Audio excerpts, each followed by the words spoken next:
It's pretty risky to try to get into venture. I was really, lost for a little bit. You started your first company from a dorm room. The dorm room Dorm fund. room fund. Dorm room fund. I don't know. I found that like very rewarding, like something about me having like value in a social kind of like setting. First, I was in India for a little bit of time. Then I was in Austria, North America, Singapore in high school. And then obviously I came to Berkeley. Every sort of like country that I've lived in has sort of had its own little like bubble experience. I don't think people are necessarily like born with a certain interest to find. Thanks for having me on, Bosco. Hey everyone, I'm Shasi. I'm a junior at Berkeley. I study engineering and business. As Bosco sort of mentioned, I've been involved in VC and startups on campus for a little bit of time now. And that's been an interest that I sort of developed after coming to college. When I first sort of came to Berkeley, didn't really know about like what startups or VC was. So happy to chat about like, how I kind of got into VC. Other than that, I sort of have like an international background. I've lived in a lot of different places around the world. So I've been very fortunate enough to see different cultures, different corporate cultures as well. That's a bit about me. Just speaking about more on what you've been working on, like how was the past week in general in the Bay Area over there? Yeah, it's been pretty fun. I've been sort of busy organizing an event actually for just like sort of like get together at Berkeley for some of the entrepreneurs and founders. It's just sort of framed as a way for us to like have an excuse to like get together and have some good conversations. I think like there's a lot of obviously like really great founders at Berkeley who might be in the early stages of fundraising and the early stages of building. So it's really nice for them to have kind of like an outlet to talk to other folks who have done similar things in the past and maybe get some advice from them. So I've been working on sort of organizing that. So doing a lot of like outreach to, friends, people I know, just to see if they'd be interested. And other than that, I've been sort of like just grinding out with classes. Right now I'm taking a couple like interesting classes. Like I said, I'm an EECS major, which translates to electrical engineering and computer science, and taking a couple sort of like hardware design classes, which are very challenging, but also very interesting. That's kind of been my week. Awesome. So like more on like these classes, like how are you finding these classes, like the difficulty and everything? Like do you think you can manage that, or what do you think about the overall program in general? Yeah, that's a good question. I'll maybe answer your second question first. So the program is it's not too bad, honestly. Like there's a lot of sort of general purpose courses that will double count for you, which is really nice. So that you don't need to like do a bunch of courses with business and engineering. So yeah, like the most common question I get is like, is it like sort of like two times the workload? And I would say it's not. It's probably like maybe 1.5x. And it's pretty common for people to still like graduate early and do study abroad programs, even if they're in MET. So I would say like the program's been pretty good at like supporting us in that regard. I think your first point about like sort of the difficulty of classes after coming to college, it's I think it's very different sort of learning and teaching style from high school, and it takes a little bit of getting used to. So I guess it was difficult in that sense, like adapting to how colleges teach things. I think the main difference is that at college, like things are taught very quickly, so you kind of need to be able to understand a concept very quickly and then be able to apply it as well, like whether that be homework or tests or whatever. So that's something that I've been like I guess working on.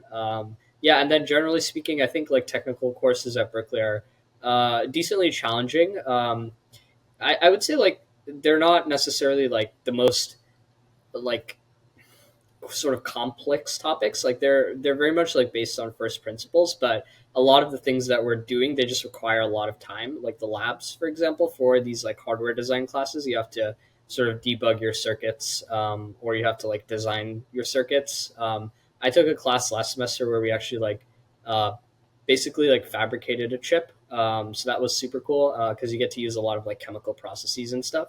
So obviously it's not like the most complex topics, but it is very time consuming. So I think like that is how I would characterize like Berkeley technical classes. Hmm.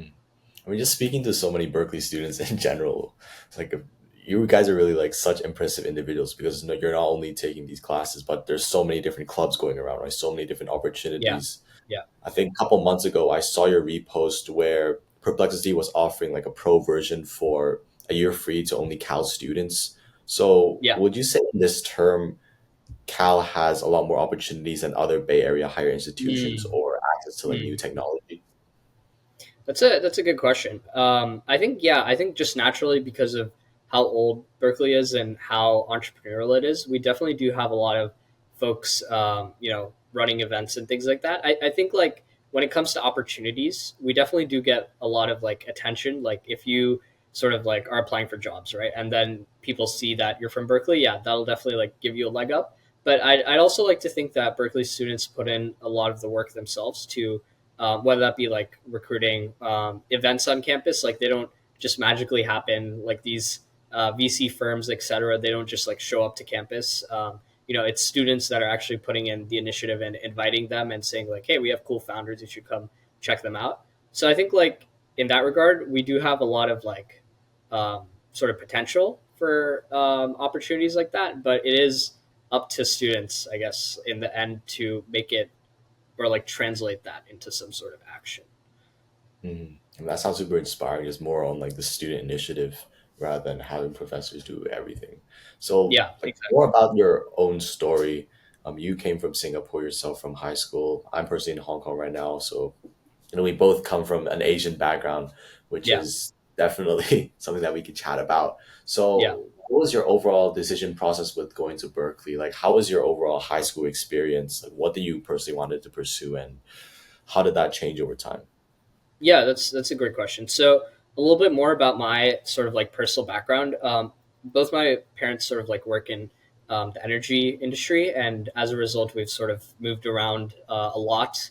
I think the I can give you like the official list. It would probably be like let me think. In like first, I was in India for a little bit of time. Then I was in Austria. I don't remember any of it, but I do get a lot of questions about people asking me like what Austria was like and such. I actually have not been back since I lived there when I was like one. So that's something I would like to do in the future. But then after that, I was in North America for a lot of time where I spent sort of my formative elementary, middle school days. So I did get a lot of exposure to the US culture before I went to Singapore in high school.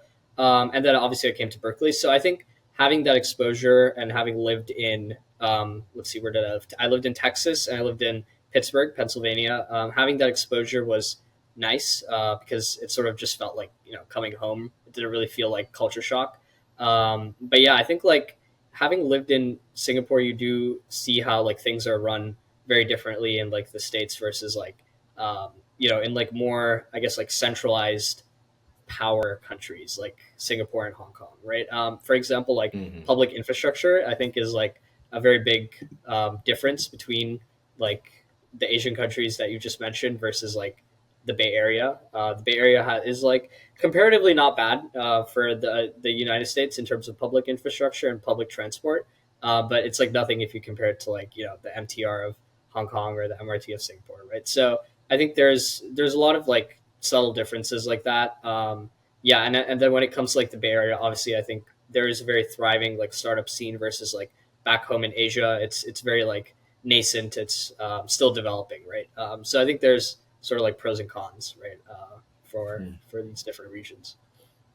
Did you feel like when you transitioned and moved to different countries that you didn't really have that like solid identity and because you have to develop new friend groups and everything like that, do you think that played a role in developing yourself as the person you are today and trying out different things and Yeah, yeah, absolutely. I think, um, yeah, a core experience for me would be like the process of having to make like new friends at every sort of like new school that I went to.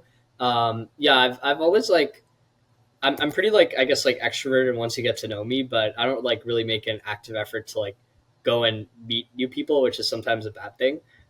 So yeah, I sort of like would struggle to make friends at these like new institutions that I went to.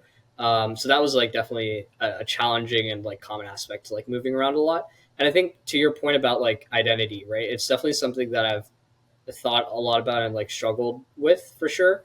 Yeah, like the way I typically explain it is like I don't really like feel at home anywhere, right? Like so if I'm like right now I'm in the Bay, I haven't really like lived here for much of my life. A lot of my friends have like lived in the Bay their entire lives. Like I'm pretty sure they can like confidently call themselves like Bay Area residents, right? But for me, at least, like it's just been a couple of years. I haven't like really been around, really don't know like what are the best like food spots in every part of town and etc. Yeah, Singapore. I mean, I was there for high school. I wasn't born there. I don't think I can really call myself Singaporean. Even where I was born in India, in South India. I haven't been back or like lived there for a decent amount of time.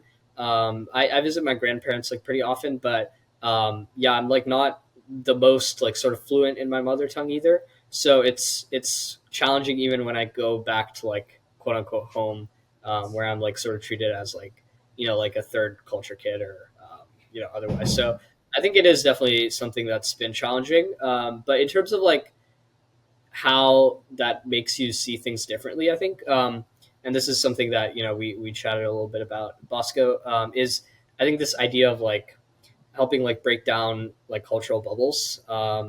Every sort of like country that I've lived in has sort of had its own little like bubble experience. I think Singapore would probably be like the most multicultural city that I've lived in. So that was sort of nice, but Singapore is obviously also its very own small geographic bubble in Southeast Asia. And I think like having lived in these different places, you understand like when someone says like, "Oh, I'm in the Bay. I'm gonna like, consider dropping out of school to like go and work on my startup." And then I'm like, "Yeah, that's super cool, right?" Like anyone who's lived in the Bay will be like, "Oh yeah, that's commonplace." But if you're coming from like somewhere else, like a different sort of like cultural geographic background, then that might be like super like that might be something that's like super different for you, right? So I think it's about like maybe being able to have like sort of like cultural awareness. I don't know if that's the term that I would use, but yeah, just being able to like say like, oh, hey, this thing that's happening here that everyone thinks is commonplace is actually like really different in like other parts of the world, right? So yeah, I think that's made for a very interesting experience. Hmm. I have huge respect for this because I think if after you look at different cultures, you can really develop this awareness and also respect for these culture, and you understand people in like also a better way, which is really helpful for any fields that Yeah, you're gonna be definitely. diving in. So, Mhm. speaking about your interests, either outside of academics, what have you been working on mostly in high school or in middle years? Yeah, in high school, let's see, what did I do in high school? I did a lot of like Quiz Bowl, which is like this academic trivia sort of competition. It's sort of similar to like Jeopardy, if you've seen like shows or episodes of Jeopardy, where you get asked like general trivia, and then you like buzz in, and then you try to like beat other people to give the answer. So that was super fun because when I started like I essentially like co-founded a couple teams at the schools that I was in Singapore. And it was really interesting because when I first started, there was like no Quiz Bowl scene in Asia. Like there were maybe like five, six teams from like the major international schools. And the schools that I went to had like never played Quiz Bowl before, or like they didn't really have a team. So I was sort of like responsible for like introducing them to it. And I think like there's a lot of folks who really like enjoyed the format like once they were introduced to it. So again, it was kind of a matter of like bringing something from like another culture to a different like geographic region, I guess. So I did a lot of like Quiz Bowl. It was also a really good excuse to like travel to other countries because there's the tournaments are like hosted at these different like international schools. So I went to Malaysia and I went to the Philippines. And Asian Championships was in Shanghai, so I had an opportunity to visit Shanghai for when I was there for the tournament. So yeah, it was a really good, really fun experience, I think. And then outside of that, I did a lot of sort of like activities at my high school. We were just sort of like required to do them for the program that I was in, like a lot of service based activities. Some of the more interesting ones that I did, I remember like volunteering at like a an elderly care home in Singapore. So that was like super fun because I got to learn how to like play mahjong, and I got to like learn how to like speak little bits of like Cantonese and Mandarin to like communicate with Mhm. these folks at this senior care home. So that was also a really fun experience, I think. Yeah, outside of that, yeah, just like classes, I guess. Yeah, I took a pretty sort of like not really like I wouldn't say it was like intense, but it was very like grinding or like workload heavy sort of curriculum. So that was definitely like the majority of my time in high school, just studying for tests and whatnot. Mm. I think speaking about some other things that you've done or like listed on your profile, right? You also did quantum computing back in 2021 in IBM, one of Yeah, the largest computing software company, and then you also did the Conrad Challenge. You yeah. created a high school 3D printing with renewable plastic materials, Kickstart campaigns there. So, like in between all of these experiences, like I think one of the things that many founders or many people see, which neglects them from being a founder, is they don't really see Mm, instant results, right? mm, Which causes them to stop in between. But what was the factor which motivated you to do all of this? mm. Good question.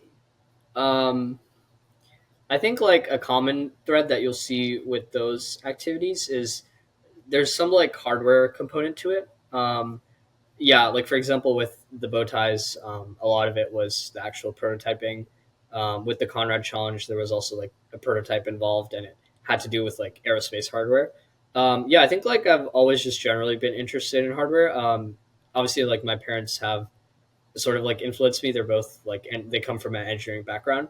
Um, and yeah, like from a very like early age in when I was growing up in Houston, we were really encouraged to do a lot of like hands-on projects in science classes, whether that be like learning about space by building a model of the sun, or like trying to build a space colony by using like making a physical prototype, right? Like using recycled plastic bottles, etc.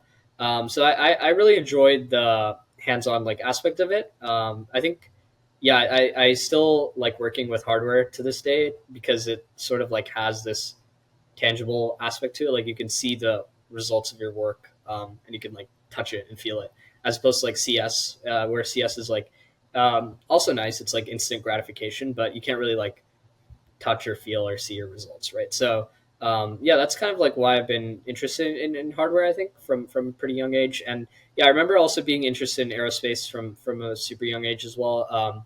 My parents would often take me to Johnson Space Center in Houston, which is where sort of like mission control is. And yeah, they would always have like the coolest exhibits. And for the longest time, I wanted to be like an astronaut.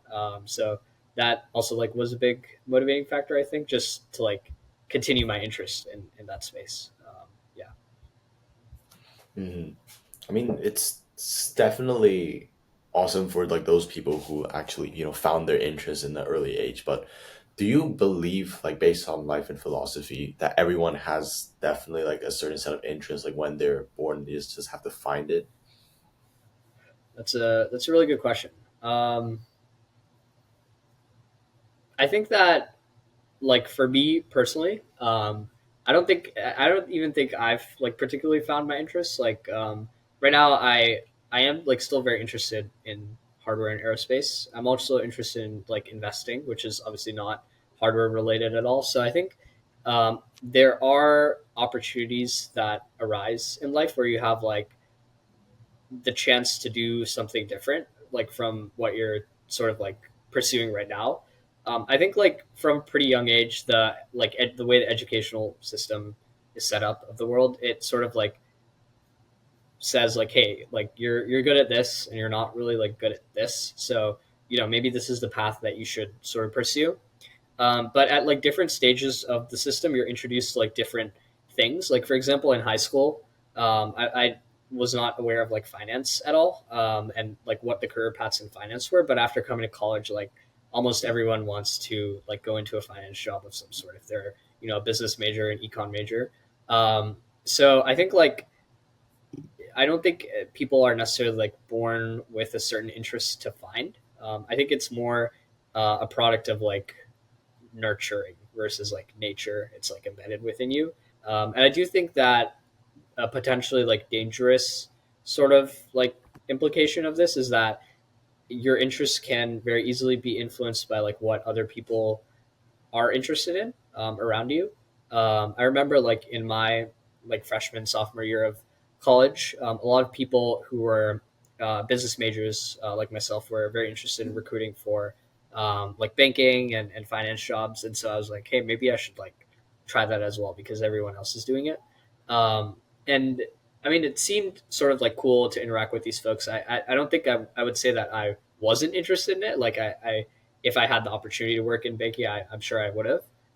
But I just found out that maybe I wasn't the best at it compared to like other things that I did, like hardware and venture capital. So I think it's this combination of figuring out like what actually interests you, and then being introduced to like new things through your external environment, and then also like finding out like what you're good at, and then like it's somewhere at the combination of those three circles, I guess. So yeah. Hmm.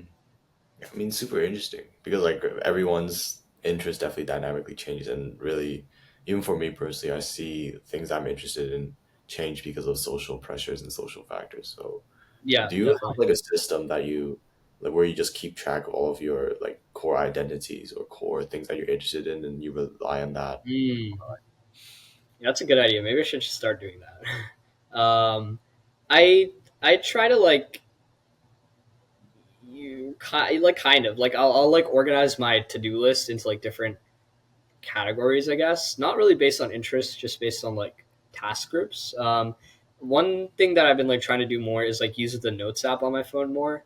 So like if there's like a new interest that I'm like working on, like right now it's photography. I'm working on like researching like different like cameras right now, and I'm looking to like potentially buy one and then maybe just start like messing around with it. So like I've like made a list of like good resources for like finding cameras, and then after I get it, like good resources for like photo editing. So I think like yeah, there's like opportunities to like organize your interests, but maybe that's like a good startup idea potentially, a way to like organize all your interests and centralize them in one place. But yeah, I know like a lot of my friends have like Notion boards where they like track all this stuff. Yeah, I don't know, like something philosophical about me says that like maybe you shouldn't be tracking every aspect of your life. Like some things just happen organically, and maybe you should let that happen. So yeah, that's my take on Notion boards, I guess. Yeah, awesome. So jumping back into your overall journey, it looks like you just after going to Berkeley, you just suddenly jumped into a whole lot of venture capital stuff. I think we spoke about Mm. that. Yeah. So, what was your reason into jumping into VC, and what do you personally see in like the VC landscape that makes you attracted to? Because like just speaking to other Mm. VCs, there's like many mixed opinions, right? Like some people think that VCs um, they're not really that formal. Number one, like Yeah. there's really not really that much of a description, and some people think that it's just really just injecting capital, right? So it's really not that purposeful. So they prefer building startups themselves. So what's Mm. your personal views on VC? Yeah. Yeah. That's two good questions. So I'll talk a little bit about like how I got into it, I guess. I actually like I don't think I can point to like a particular instance. I think I was in high school. I had like a startup of my own, obviously, and coming to college, I knew I wanted to like stay in touch with startups and just like be aware of like what was going on around me in terms of people who are founding stuff and investing in stuff. And yeah, VC is something that I found out um, about like after coming to college. It's pretty like sort of like prevalent in the Bay Area to have these sort of like fellowships that these big venture capital firms run, and it's really like a good exposure to the industry, because like where else can you sort of like get exposure to these like very big firms, right, through fellowships and through sourcing.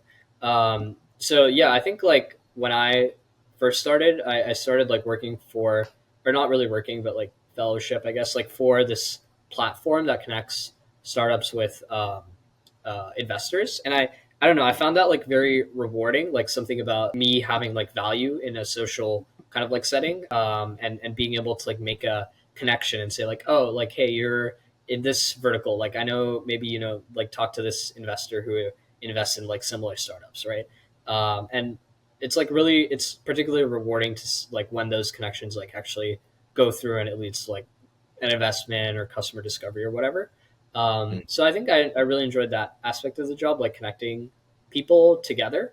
So yeah, and it's been also like a really good excuse just to like meet new people, like new founders, new um, VCs and things like that. And I think like once you sort of start meeting these people, like you're obviously your network will like grow exponentially, and you'll be introduced to like very cool people as a result. And then also you'll find out that um, at least at Berkeley, like the startup community is like not actually that like large. Like you'll start running into the same people over and over again at these events and stuff. So yeah, those are like a couple of the reasons why I think I enjoyed it. Yeah, I think like the point about like building versus VC, that's a very like valid point. I think you mentioned a lot of good points. I think another thing that people will take into account sometimes is like where they want to like add value. I think you can add value as like an early stage like product manager or like a business operator at a startup. But if your sort of goal is to like look very like long term and say like, okay, I don't want to like focus on this one specific problem that this startup is focusing on, but I want to look at like a larger industry, let's say like hardware, right? And I have some idea of like where hardware is going to go. Like maybe I really believe in nuclear fusion, maybe I really believe in air taxis or whatever. Then like that type of thinking is not really suited for a early stage like startup hire, because as an early stage startup hire you have to be like very laser focused on what your specific like company is trying to work on, right? But that mentality might be good for like an investor where you have to like sort of screen everything, like the entire market. You want to get as much exposure as possible and then pick sort of like the best, or what you think are the best, right?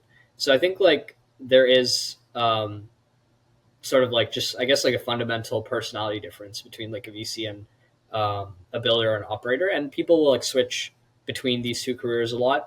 And I think like that switch also requires a sort of switch in mindsets, right?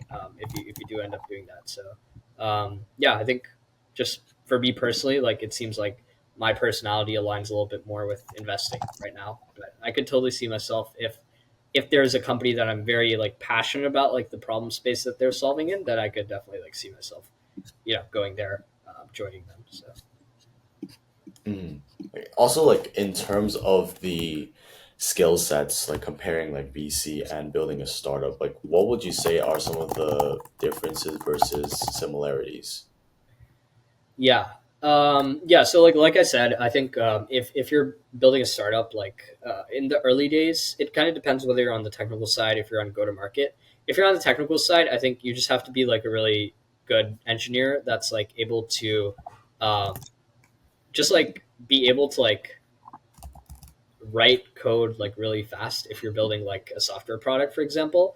Like write really good, scalable, and accurate code, and then be able to like push new features like within a day or two, right? Because your customers will sort of be like requesting this sort of stuff on a day-to-day basis, and it's very important to like keep up with that momentum.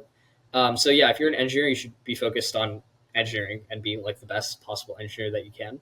Um, and then if you're like sort of like on go to market or like business operations, I think that's like in slightly in between in terms of skill sets, slightly in between like purely startup and then like purely VC. Because you have to have like a pretty strong network, obviously, to go and get customers and make partnerships and make sales. And you also need to have a very strong understanding of like the specific problem that your startup is trying to solve, right? So that you can monetize that and then like pitch it to people. And then on the investing side, I think you don't necessarily need a lot of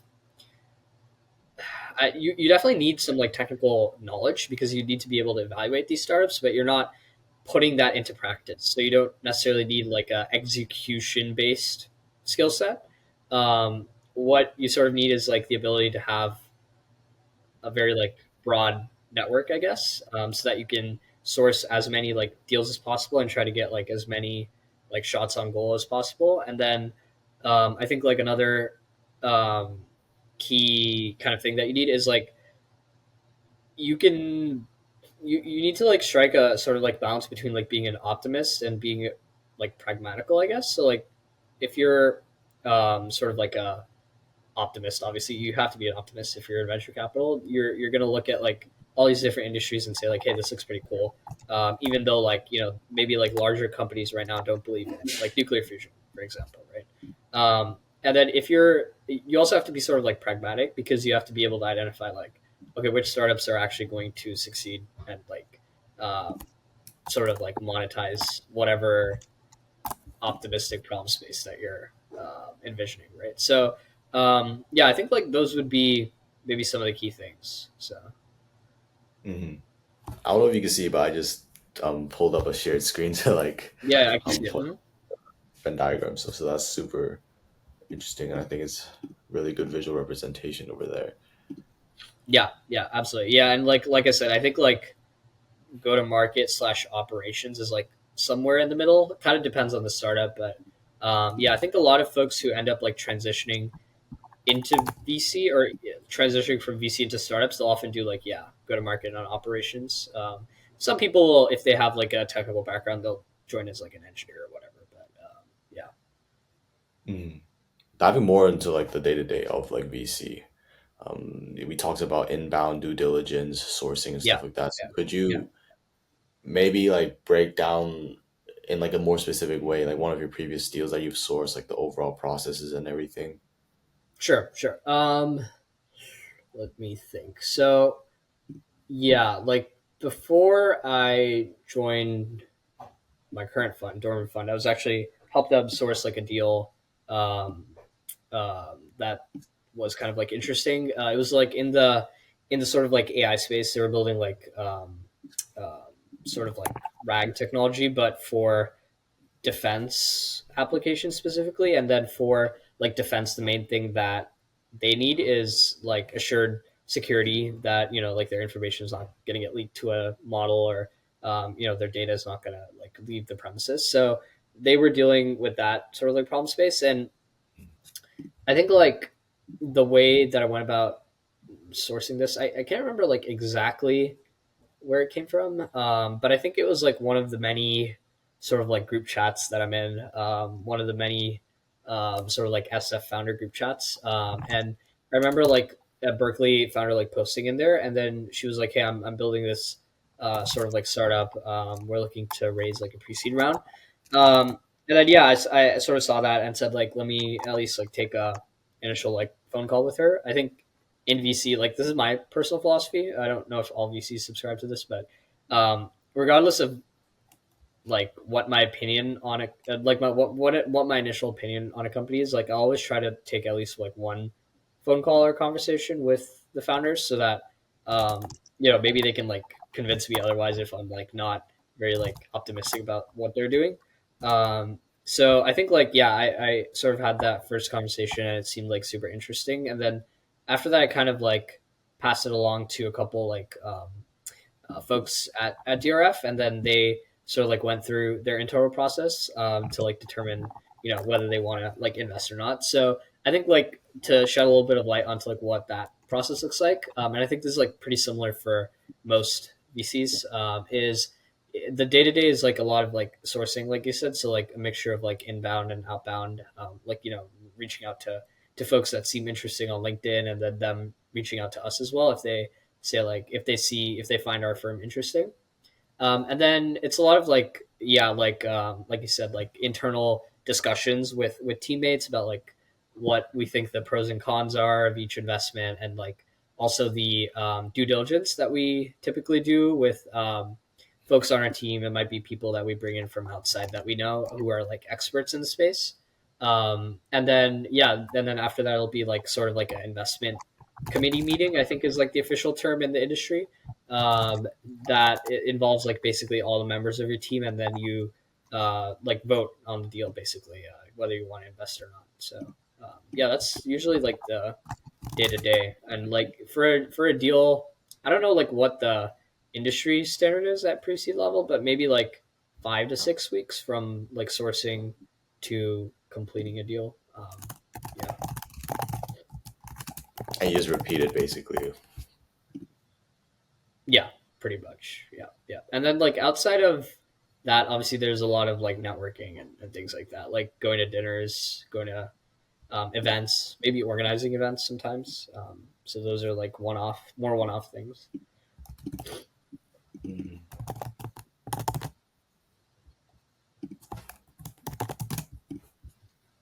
Awesome.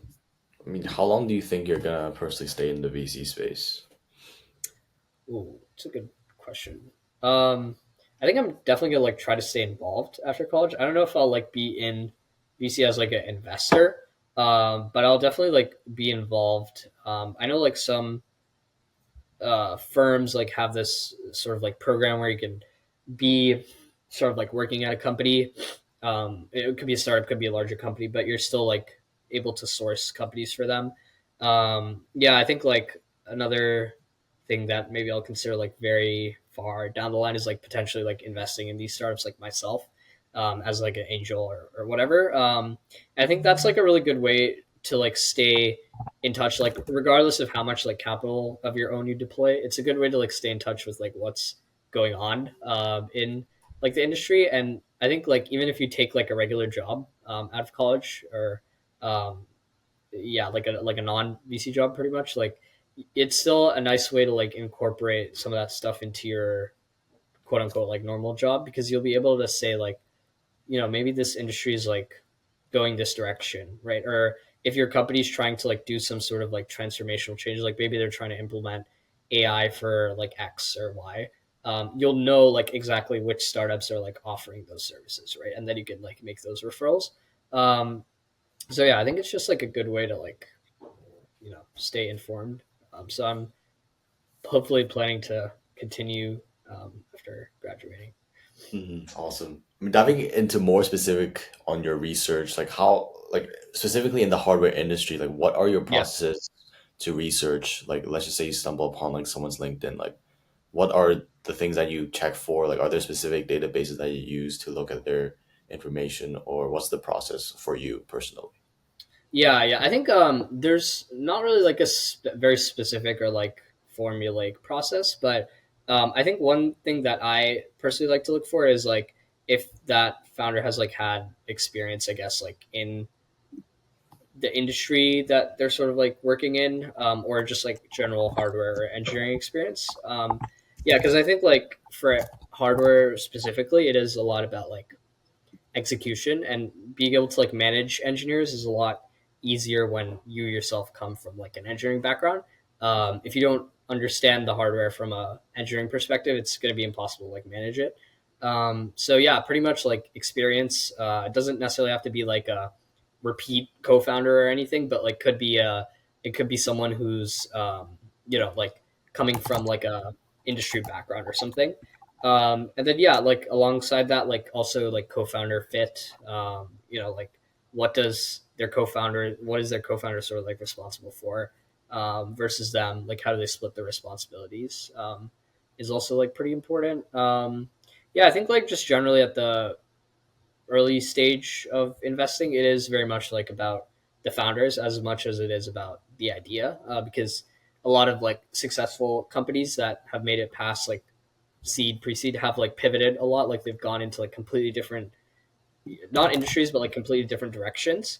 And the only way you can sort of like do that is if your founders are very like exceptional, pretty much, right? So yeah, I think that's something that I also like sort of try to look for. Yeah, and then in terms of like specific processes and stuff, yeah, like you said, there's not like really a database that I reference. There's like a couple of good resources that like I use to like get myself oriented with like hardware in general. There's like a newsletter. It's called the Hardware FYI newsletter. I highly recommend subscribing to it if anyone listening to this is like interested in hardware. Um, it's like a really good way to basically get like a bite-sized digest of like what's going on in hardware. They did like one of their most interesting features was about like how I think Apple manufactures like the cases for their iPhones, the metal cases. It's very intricate process actually. So yeah, I think like there's some really cool stuff in here. Sometimes they'll like post jobs and events too, which is also really nice. Yeah, this was like before I even like joined any funds. I was like subscribed to this, and when I got asked in interviews and stuff like, oh, like tell me about a startup that you would invest in, like I could tell you about a startup that I had read about from here, right? Or yeah, or just be like aware of sort of like what people were working on. So yeah, this is like an example of like sort of like content that I use. Yeah, I'm subscribed to like a ton of newsletters like this, and there's usually like a lot of value to be gained because those sort of folks who are running these, they also know a lot of people who are building in those industries. So getting connected with them is super, useful. So um, yeah, I mean, like if you're like you're looking at like pickleball manufacturing, right? Like I'm sure you have like Mhm. never thought about like pickleball manufacturing at all, but it's actually very like interesting process. So yeah. Speaking more about, like the overall future vision, I think last time you mentioned how you can't do everything and you have to be like a specialist in something. So could you maybe expand a bit more on like this motif that you have? Yeah, for sure. I think as you sort of like grow older, I guess, you have, I guess, like less optionality to like do exploration versus like maybe like getting like very good at something like some specific field. Yeah, I think like I know a lot of people who are very just like generally adept at many different things, but not necessarily like an expert in a specific field. And um, like if I were to, for example, conduct diligence on a specific industry of company, or a specific company in a like specific industry, then I would go and ask like an expert in that industry, right? Like I wouldn't go ask my friend who's like knowledgeable about like 20 different industries. I would go and ask like the expert in that field, right? So I think it does pay a lot in this sort of like economy and world that we live in to be very knowledgeable about like a couple different things at least. And there are sort of like I wouldn't say that necessarily like precludes you from being like interested in a lot of things or being knowledgeable about a lot of things. Like there are specific like roles and tasks that will require you to have a pretty deep knowledge of many different things. One of my friends works in like commodities trading, for example, and you need to be aware of like politics and geopolitics and geography if you're working in that space. So um, yeah, I think like it's more so being a master of like a package of tools that is used for a specific like role, right? So if I was to go into commodities trading, then I would try to like master, being very knowledgeable about geopolitics. Maybe I would like subscribe to like a lot of geopolitics newsletters or something, and then being aware of like where all the different like plants are in the world, all the refineries, etc. So yeah, I think like this idea of like, oh, you have to be good at like something, and then like maybe you're not like you have like a spike in something. I don't necessarily like agree with that. Like I think you can be good at like a package of skills and like have a spike in like maybe like 3 4 different like things that are related to that package, right? If that makes sense. Yeah, definitely. So like being specific in like 3 to 4 fields that you personally choose from.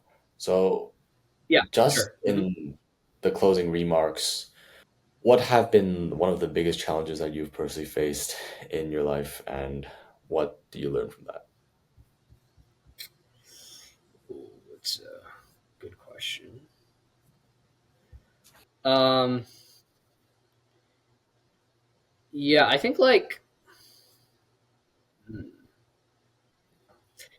just moving around a lot has been kind of like challenging for sure. Like for example, like when I moved to Singapore from the US, it was very challenging. I didn't like really like Singapore at all when I first moved there. It was very like different from Texas, obviously. Um, and like this is like pretty, I guess, like cliche, but I think like if you can give things a chance, then oftentimes you'll often be like pleasantly surprised by like how much you learn. Even if you like hate it for like the entire time that you're doing something, whether it be like a move or a job or whatever. I do think that like you'll probably gain something. Like at the very least, you'll gain the knowledge that like you hated doing that one thing, and then you'll probably like never do it again. But I think like there is something to be said for, instead of like trying to say like, oh, I want to find the one thing that I really love and that I'm good at. Like there is something to be said for like also do saying like, oh, let me go find 10 things that I'm like not good at and like I don't like, so that I can, you know, process of elimination. So I think like that was like a pretty challenging like point in my life, having to adjust to a very like new culture and new schools, new friends, and all of that. But obviously, like in hindsight, I wouldn't like do it any differently. Yeah, so I think that would probably be it. Like one more question, like in terms of like the overall industry knowledge that you're gaining, like you're reading newsletters and like Mm. basically hearing things from other people's perspective and advice. Yeah, Like, how yeah. would you add some of your own like insights or like That's a good organic question. ideas into the industry itself rather than copying someone That's a else's good question. stances on something? Yeah, that's a really good question, and this is like something that people in VC think a lot about, I guess, because like everyone has an opinion, right? It's your job to have an opinion, pretty much. Um, so I think like there's two different like things that I would say. Like, firstly, is being cautious, like to not add thought where you like can't really.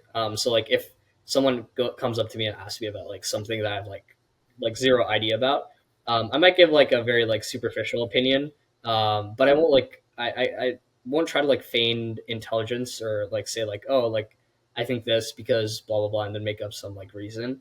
Um, I think like sometimes a lot of people in VC will like have a lot of like opinions or generalizations of things, but I think ultimately, if you're trying to make like an investment and most of your investments are sort of like unexpected returns on capital, because like a lot of these companies, like people have many VCs have like passed on them and they've said like, oh, your business is never going to scale, your customer acquisition strategy is not good, like etc. Um, but then they go and like prove everyone wrong. Like I think this is inherently a game of like um, being contrarian, basically, and like the contrarian perspective, like winning in certain cases.